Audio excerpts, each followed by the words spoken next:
أعوذ بالله من الشيطان الرجيم. فيه مسائل. الأولى فوائد الحديث.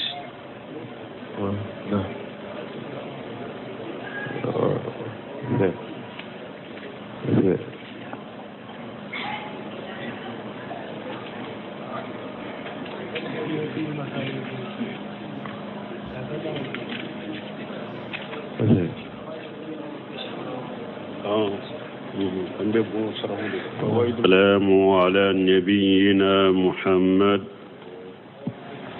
وعلى آله وأصحابه وسلم تسليما كثيرا. سبحانك لا علم لنا إلا ما علمتنا إنك أنت العليم الحكيم. أستغفر الله الذي لا إله إلا هو الحي القيوم وأتوب إليه. اللهم انفعنا بما علمتنا وعلمنا ما ينفعنا وزدنا علما. بيه araba suye hijriya bakele ani kemenani ani binani ani duru saharu rajaba minya hijra sankalo wolon fulanna bisuye otani fulanna miladi nasara ka jate ba fula ani mugani nani sankalo folo bisunyo mugani nani nay ambe dawda bu masjid raja wa mbokono darasu be shaykhul islam muhammad ibn abdul wahhab aka kitabu kono riyadus aka kitabu kono sheikh muhammad ibn abdul wahhab kitabu tauhid bonda minna ko babu qawlillahi ta'ala hatta idha fujja an qulubihim qalu ma jaa qala rabbukum. حديث أبي هريرة إذا قضى الله أمر في السماء ضربت الملائكة بأجنحتها قرآنا لقوله ni hadisanya sarahu hadisa faidawu bi derisu be damina uludela. Fawaidul hadis ni Abi Hurairah ka hadisa min fulen ni nyanya sarahu derisu temene hadisa in kan nafana ka faidawu folo yo jumae isbatul qawli lillahi azza wa jalla. Hadisa nya sabati ka kuma sabati alai masamin kabwa kurta lendo hadisa nya sabatanye ko alabe kuma anyo do hadisa in kono asani afulanna ajamatullahi subhanahu wa ta'ala alaka bonya anyo fana do hadisa in kono nanina qawful malaikati min allahi azza wa jalla wa quduhum lahu anya do hadisa in kono fana ko malikew be siralaye wo yere majige alay fana duruna anna al malaikata yatakallamuna wa yaqilun. hadisan nafa duruna faida duruna anya do hadisa in kono ko malikew be kuma hakkili mawde fana hakkili mawde do hakkilu bola woruna annahu la yasduru an illahi illa li haqq foyte bo ala fe ni cinyate woro nya do hadisa inna ko foyte bo ala fe ni cinyate wolo fulanna anna allaha subhanahu yumakkinu haula'i al-jinna min al-usuli ila as-samai fitnatan lin-nas. hadisa nya iranna nya do akono ko ala masami seneyalendo abese abake ja ala ya ke jinna wuye ubese kata sanfe pour ka hada madew la fitina wa hiya ma yalqunahu ala al-kuhan fayahsul bijalika fitnatu wallahu azza wa jalla hakim. ويجمع نجنو نوبه كومون بلا كتا كولون في النوم نفتنا بسرني ويه هذا مدون في على مسامي أكبر كرة لندو hikima dunke ni kodo dunke de do donc ala ye jinnaw akuye ubese kata sanfe kata feundo purti kana udi kono na filinawma ulu fana be galon kemetige kafara ka puru ka hada madaw la fitina وغن يوجد الله أشياء تكون دلالة لبعض الناس ala besika feundo ke munu nu beke fitina hada madawndo ye lakinnaha libadihum huda mi okosugu ala bake hada madawndo fane kandade imtihana wa ibtila ni ala bokosugu inke munna fitinandi ani la jarabili hada madawndo la jarabi ala besika ko doke ko munu abeke mugo doma fitinaye ko beke mugo doma fana kandaye ko la jarabi ka hada madaw la jarabi ko fitina nuye ka hada madaw la jamim be kandaw be mimbe fili o ye korona fili na fule nu be galon keme mintige ka fara cinya keleka abe hada madaw ndo la fitina abeke hada madaw ndo ka kanda sababu fana ye kaira cide nyaayira na kokkolon fili naw ye galon tegelawde jaaciya kele ube galon kemede tige ka faraka obeke ka kanda sababu ye tilla dunya kaayira kokkolon fili naw ja galon tegelawde do shegina kasratul jinni li'annahum yataradafuna ila as-samai wolo hadisa faida shegina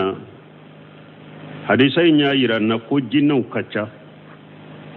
parce que jinnaw bese ka yele nyogon ka fo kata sanfe wa mana dalika annahum kashiruna jidda o be mun yiranna o mana e munye o ba yiranne de ko jinnaw kacca kosobe wajisamuhum khafifatan yatiruna tayrana aw jinnaw farkulo fana fegelende do o bese ka pa kata sanfe ubese kappa wa zakara anhum shaykh al-islam ibn taymiyyah shaykh al-islam ibn taymiyyah aya fo jinnaw ka kibariyala shaytanu ka kibariyala ka kitabu kono al-furqan bayna awliya ar-rahman wa awliya ash-shaytan safaha keme anibi wolon fulani kele شيخ الإسلام بن تيمية يافو يرولا في شهرة دبلك لو كباريالا الذين يستخدمون الجن وتطير بهم دبلك لمن بنو جن وببارك نويه ونو جن وببارك نيغون في جن وببانو ويه أنهم يسبحون يوم عرفة في بلادهم ودبلك لو dugu be je ula arafa don kutu ka dugu kono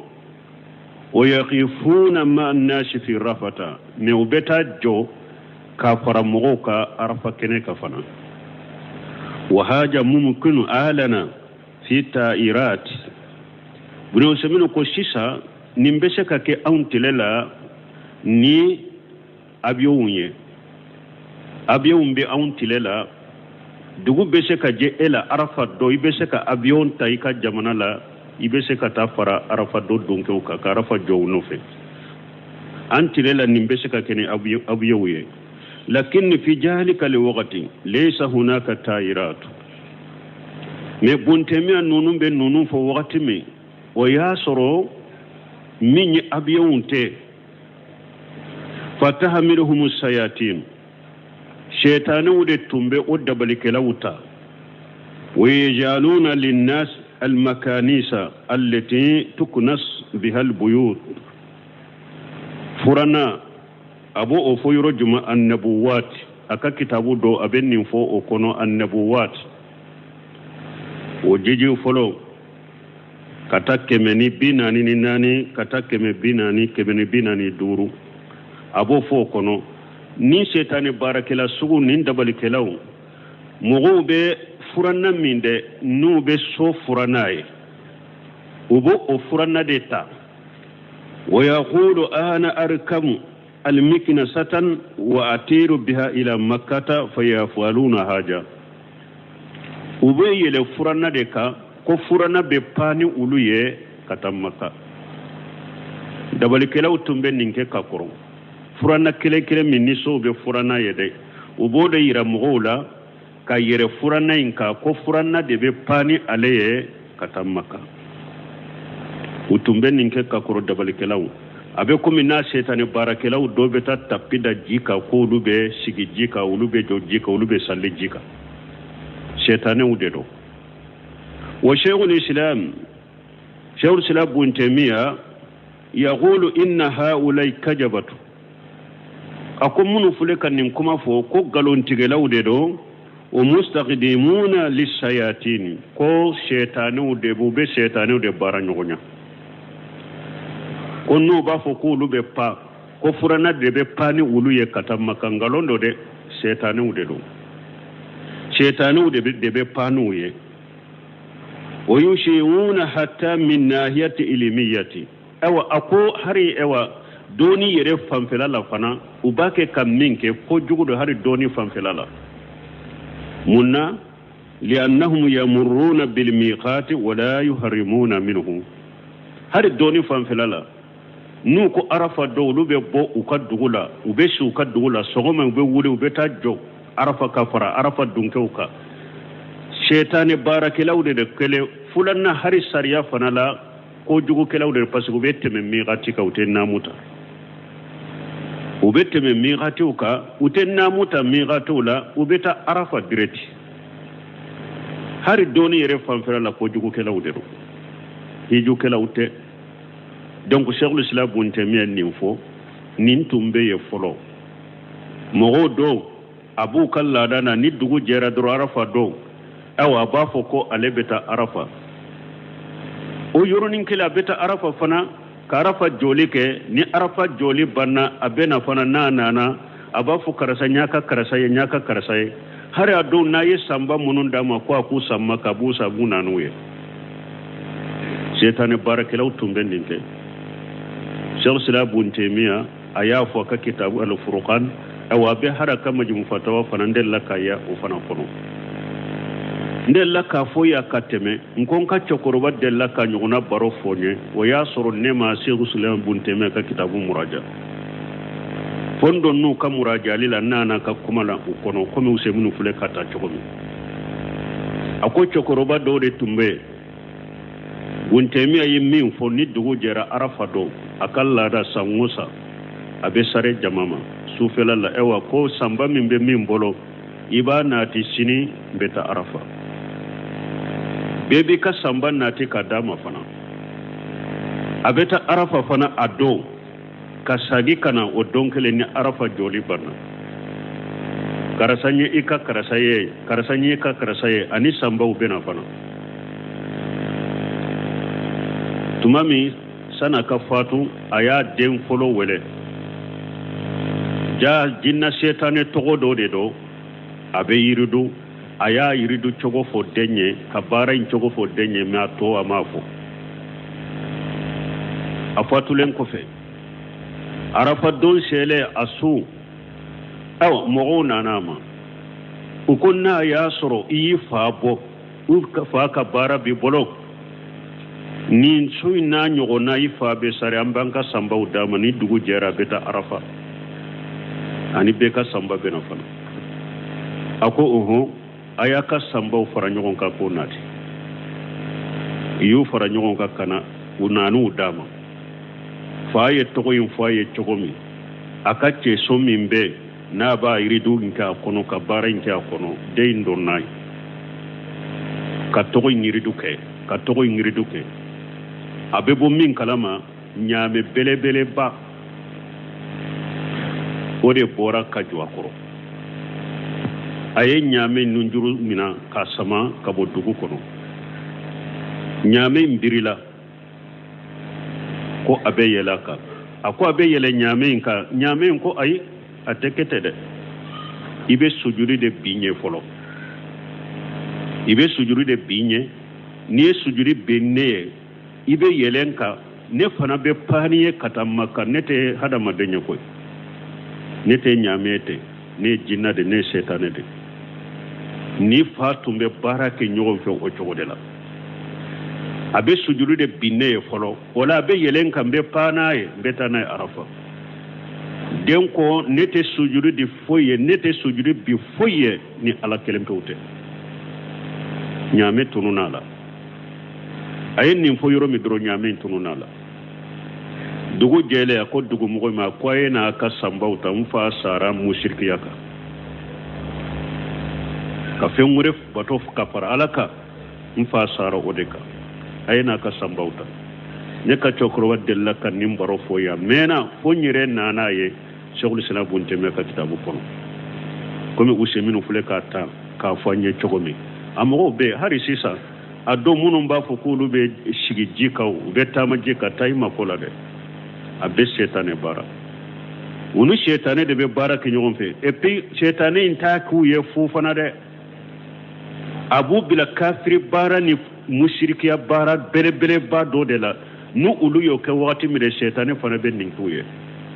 ala tan shirkan tanga ka konontona annal kuhana min akjabin nas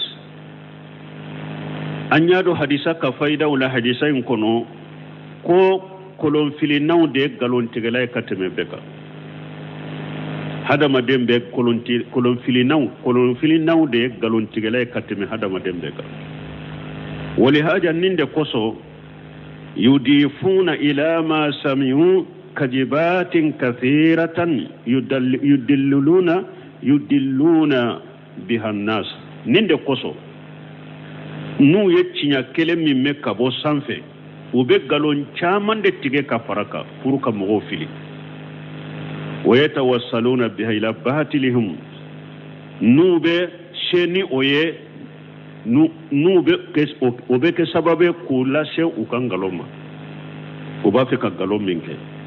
tarata bitrihib wa tarata bitrihib waqtu dola minye kolon fini naw ube galon tige ka hada madem baga de puru kashe uku kala nyine soroila wakati dola fana ube kuma duma do de fuye kikanu kana wirema puru bu sago soroila chogomi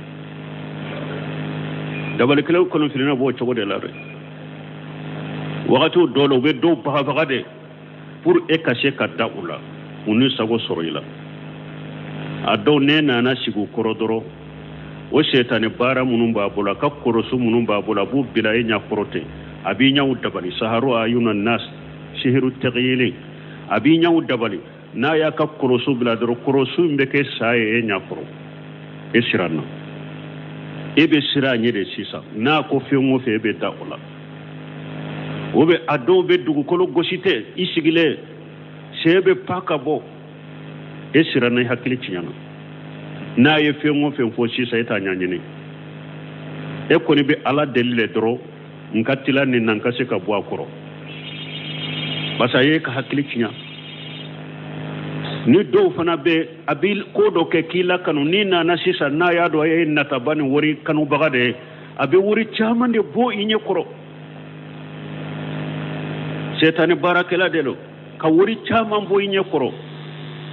boro fale benyara fare wori keso fale wori abo yirela e nataba e ba fo sisa ni nye bara nyonya ke sisa nkera na politique mbora fantanyala donc dabali kelaw kolon filinaw kala hala fuleninde ibe galon chaman de tige pour ka hada madawu soro imma ina galon de tige ki baga ibu soro chogomi ubi ina galon be tige do tige ki elakano kana uma ki nata parce que be hada madembe koroshi kila jede no yato bagali de be min soro ibe baga bi soro chogomi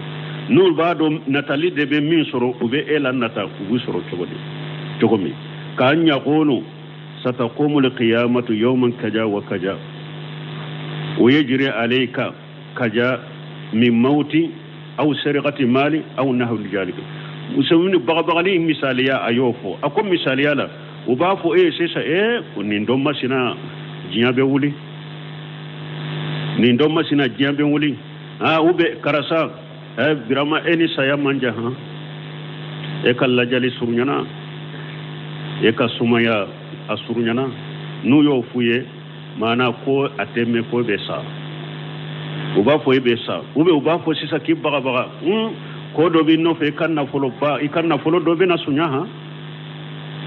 e kanna folo ko do bi no fe nimi janto yere la ikanna folo do be na sunya ona nunu na nyugo non nu yen ni fo dro e jabete karamo ke furatola furabala ke fo yedumay nani trois kelenye ani wakeme ebe wuli la say ebe yere de nabi yere bolo kuma tala ibabo nati yere bolo ni ay ado iba palom to ye ibe sega hari dro ibu bolon koni sori anyana mi mba no fe na beta juru nyini kanadama garon tike law do de la ka fo nyanka derso la sugula akut tawhidi derso mamba fo tawsira ko ala ya ale la fiara chogomi akoni moru ye minda uluka ninda balkelaw ye munda uluka ko te sega nya ko yere ko ale bole ala ko ale yere la fia min soro ko ala de bodando ko harale kale ale bole ala ka mugodo ko atara karamo de fo aya fo ale ko karasa aya yere la fia fente nunu bolosa awumbe tumbe nunu na ne bora la ne la fia yere la fia amadala ko atara karamo kefe ko ewa garjaga ko balela na donna ko kola atenyana bo ko ako ibe saga sakana saga ibe saga do sakana ko atara garabali la kasagasa anana na karamo ke kasokolo ewa kota sini ibe nambe barawke o sini sele de ale nale aya sor ko che yere barnale ka saga de keraka aka saya dumuni ko ya le wele ka fo ko karasa kunu ne tara saga di mimma bi ne nana ko rendez-vous la ne ya soro ko sara ko ne ma fawiya na tumbe fenya tumbe se fenna munna ma yere sayaye sisa e ka saga o de be ke aka sanga sigi dumuni ya sisa ama perdiwa ube ni la halade la ki ba ba hada marun trompe dro ki kan na folo tinya تنا أن الشاهر يصور للمسهور خير الواقي دبل كلا فلده إمن دبل لا أبي كودو دك إنيا كروتشويا دولا كاسوراتو تشولا وفي هذا التحذير من أهل التمويه والتلبيس أبني نهدا بدي منهم بكومو ككون يغمبي مغو نيكورو أكاير كروسوماده munun to ko jolenke ube kome ko be muinye korote ka ko be nyagambi bolo aka yire kulosuma wa annahum in sadaqu fi shay fa yajibu al hajaru minhu bi kulli hal harina yasru nim munun be hada madun hakli sunyate ka hada madun nyagambi harina yasru uyek cinya fo kodo de la togo be la halabbe au ka yire kulosuma haruna ya soro ya cinya fo ye ko dola yere ko suma cogo bedela parce que mo de do nube hada maden ka hakilu sunya mo de do nube hada madon nyagambi ube ko do de kinya ko cogo de la kasurato o cogo la ube ko do ke e nya ko ka ko do yiri la cogo do la ato cogo la pour be hakili sunya cogo mi ki trompe cogo mi ka ko nyagambi bolo cogo mi hari nu ye ko do fo kera cinya yere ko suma dajjali fitinu de dalu mudillu filibantu be mugofi mbeta nawas ka hadisala والنواس بن سمعان قال رسول الله صلى الله عليه وسلم إذا أراد الله تعالى أن يوحي بالأمر تكلم بالوحي أخذت السماوات منه رجفة أو قال رعدة شديدة خوفا من الله عز وجل فإذا سمع ذلك أهل السماوات سعقوا وخروا لله سجدا فيكون أول من يرفع رأسه جبريل فيكلمه الله من وحيه بما أراد، ثم يمر جبريل على الملائكة، كلما مر بسماء سأله ملائكتها ماذا قال ربنا يا جبريل؟ فيقول قال الحق وهو العلي الكبير، فيقولون كلهم مثل ما قال جبريل، فينتهي جبريل بالوحي إلى حيث أمره الله عز وجل. قوله عن النواس ناكو كارثة من النواس ما ابن سمعان رضي الله عنه، هذا الحديث لم يخرجه المؤلف نسمين رحمه الله فلي كتاب نسمين كسره de la direct أكون حديثا من فلان كم مؤلف ما بويروفو، لكن قد ذكره ابن كثير من روايات ابن أبي حاتم وذكر فيه إلة. ابن سمين كوكو ابن كثير كوي حديثين بو ابن أبي حاتم كاي رواية مكوى يدي فوفو حديثين،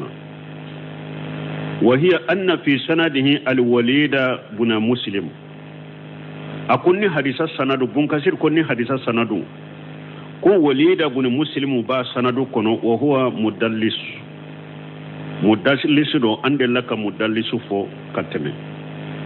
وقد رواه عن سيغه بالأنئنة من مغمي مدلس na ya hadisa mina ka shegula ko ani fulana o hadisa be ka hadisa de fude na ma fu an ka shegu kote ako ani fulana de ayi hadisa ma fulani ani anade o hadisa to de ko hadisa Allah fulay fa yakunu fil hadisi da'af no semin ko ola la fu beke ni hadisa la na fu la fu beke ni hadisa la ni ibn Usaymin kuma an bena continuer a toka mais an bi Sheikh Albani ka kuma fo hadisaina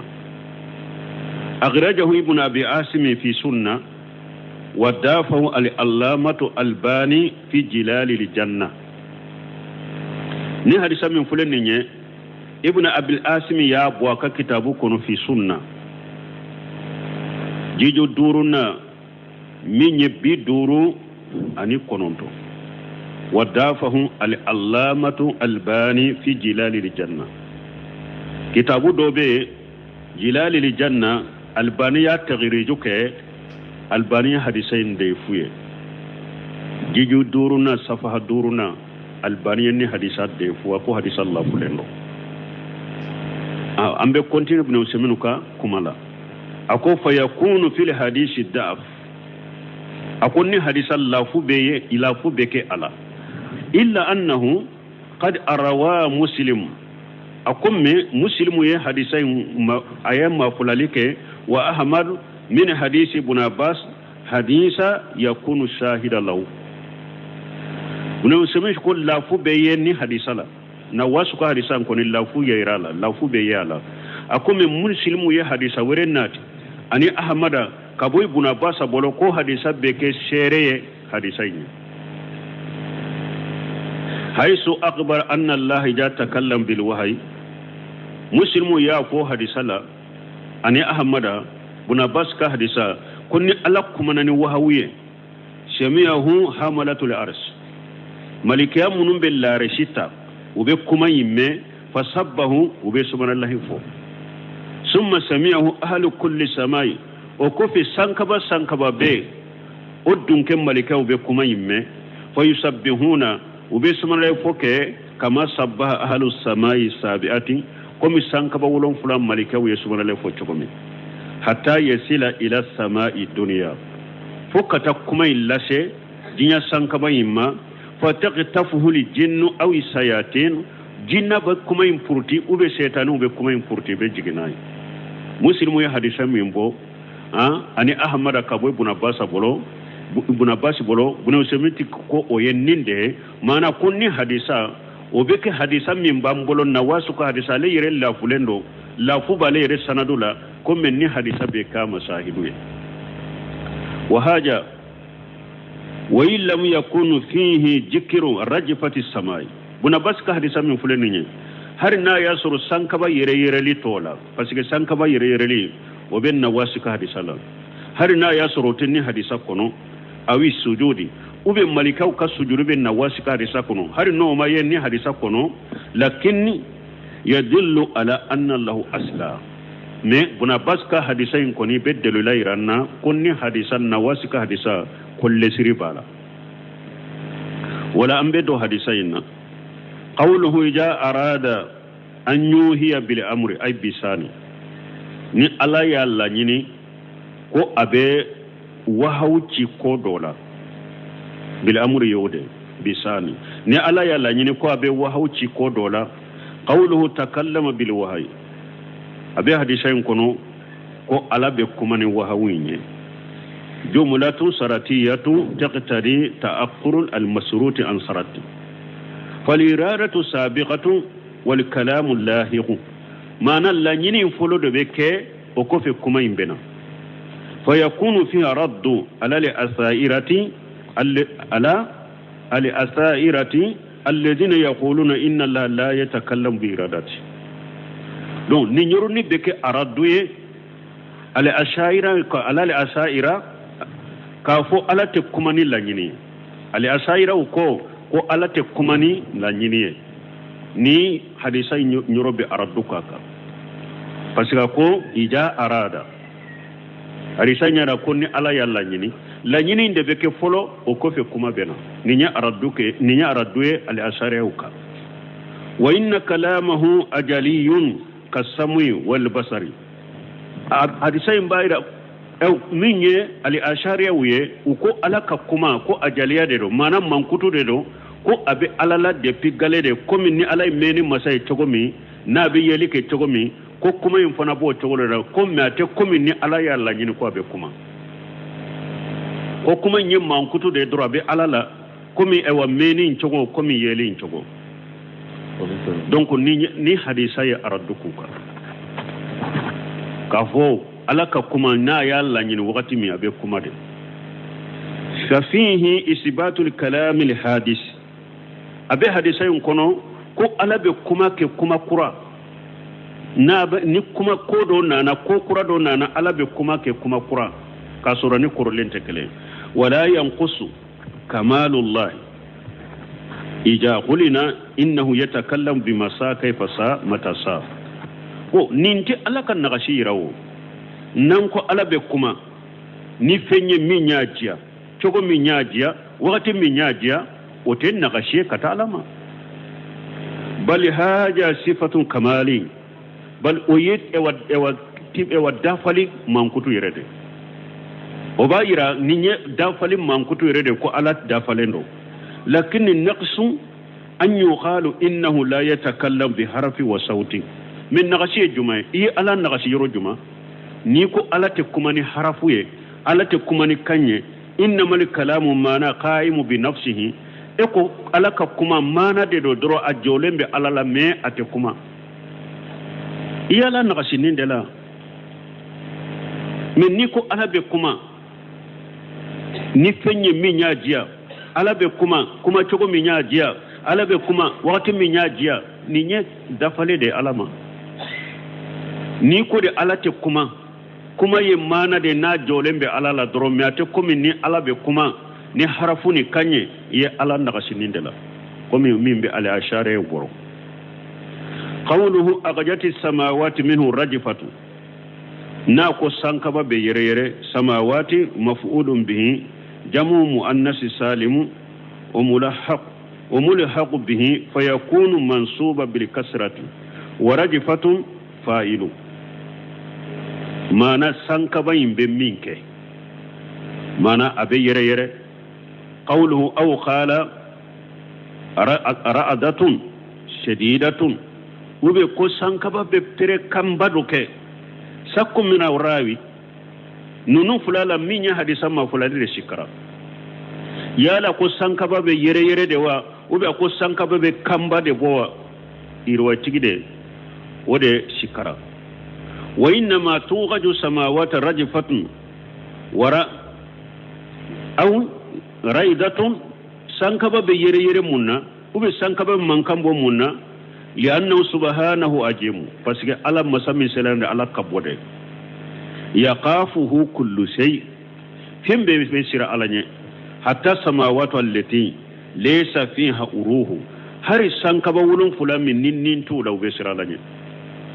ni bala kabonya da ira qawluhu fa ija sami'a jalika ahlu samawati sa'iqu wa qarru lillahi sujada ako hadisayin kono koni sankaba dunke wi alaka kuma me ko bebe kiri o bebbi ka sujuri bi alay ka sujuri ke alay fa in qila kayfa yumkinu an yus'aqu wa yaqirru sujada ni mo do kama chogodi ubekiri ukirilen kofe ubebbi